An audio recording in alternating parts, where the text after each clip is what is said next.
ve zeytun hattını bu az bir zeytuna bıkırı pazar kurulmuş bu ye bela beşkar pazar bıkırı zeytun erzanın başın hoşun kancın o millet gibi başa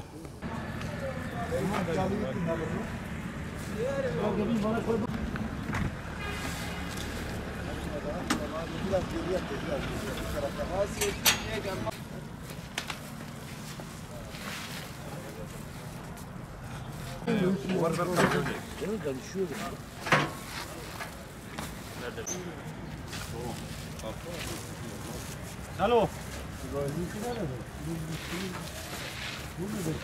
بس بيا 5 مليون والله tam şöyle gibi he var zeytune kırkhali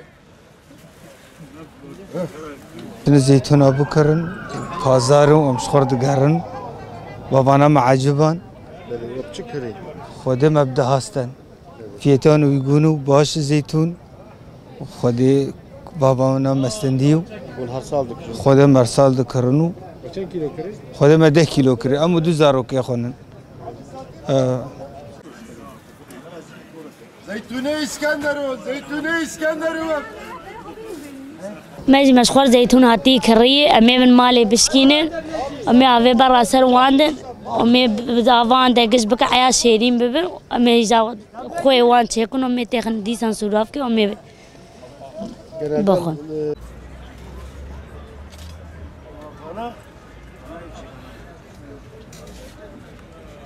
زيتون بنير فياتي كسري ما مش خو زيتون بستين زيتون باش بالحسج مرة مشكر خاصلغيني ايشين شيترنج مرة باش تشكر لكم رحمة دي بابته زلامي خاردو بشكل خاصلغيني ام تي زيتون شين كرنج بو درمانه باش في ايدي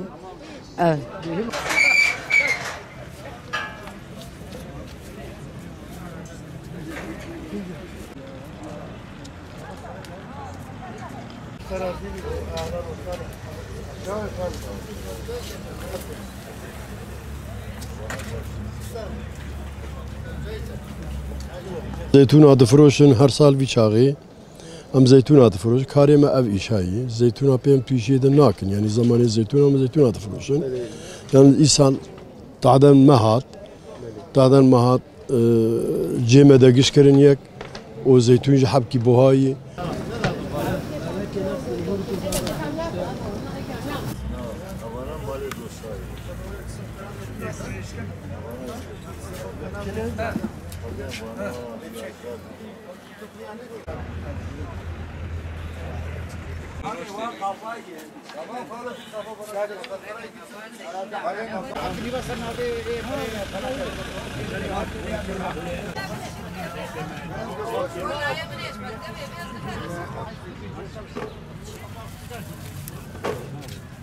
Abi Allah zeytun sal maşallah başım pır hoşkın. İskenderun'un pır yağlığını değişmiş fiyatı değişmiş bir hafta varakını vay hayat duazda varaka. O bile hunu dost tevdi sağ bıcmarı zeytun yeme birinci kalite.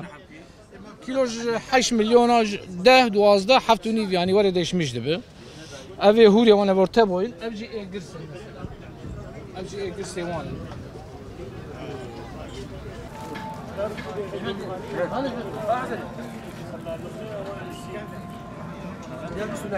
اوه خلي تبي تشيلها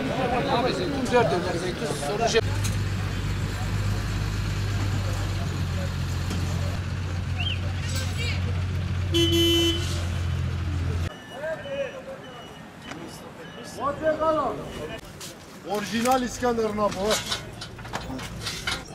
Şimdi bu sene ürün olarak memnunuz. Fiyat olarak ben diyorum kendi adıma memnunum. Vatandaşım adına, dar gelirleri adına demin söylediğim gibi orta gelirli, düşük gelirli hatta durumu iyi olanların adına da seviniyorum. Çünkü geçen yıl bu zeytin, bu orijinal, bu adı topak. 20 TL bulunmuyordu. Bunun bir yan ürünü geliyordu. 16-18 TL arasıydı. Bu yıl hakikisi bu. Bu topak deriz. İskenderun Derekuyu'nda yetişir. Ama bazı işgüzarlar bitmez zaten bu. Haramzadeler diyorum ben kendi adıma. Bunlara haramzade diyorum. Şu manzalin dediğimiz vaka 3 lira. Bu 10 lira, bu 3 lira. Yani burada satışı bu 12 olur, bu 5 olur. Şimdi bunu harmanladığı zaman buradaki esnaf arkadaşların çoğu bilmez, anlamıyor. Bununla beraber çuvalın içine koyuluyor zaten, harmanlanıyor, geliyor. Senin ayıklama, bilme şansın hemen hemen sıfırdır. Bak şu şekilde. Bak gösteriyorum. Anlatabiliyor muyum? Ben buradan çok şikayetçiyim, ben muzdaribim.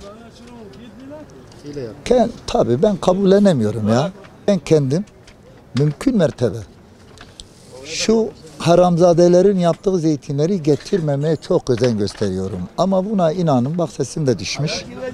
Hem zeytinci arkadaşları için hem öbür şeyler için savunmak zorunda kala ses tellerim biraz üşütmüşüm. Şimdi burada zorlanıyoruz. Biz bu hakkı zeytini mümkün mertebe manzalin dediğimiz şey katmadan. Misalen ben 12 diyeceğim. Bu katılmış birbirine. Diyelim bir esnaf arkadaş getirmiş 10 TL diyor. Şimdi ben burada misalen benim çevrem geniş. Arkadaşlarım spor camiası, eğitim camiası. Ben 12 dediğim zaman veya 11 dediğim zaman zaten haliniz alınırsınız değil mi? Ya Muzaffer Hoca'ya gittik de kardeşimize 11 diyor bak. Komşusu yan tarafta ileride 10 TL. Ama hadise bu. Karıştırma olayı var. Şimdi buradaki esnafın suçu da değil. Oradan alındığı zaman düşük fiyata alıyor mesela bu. İster istemez bu yüksek. Ben de bunu tercih ettiğim için ister istemez 5 TL'si 1 TL'si fazla oluyor. 500 bin lira 1 milyar 1 milyar. Evet. Hadise bu.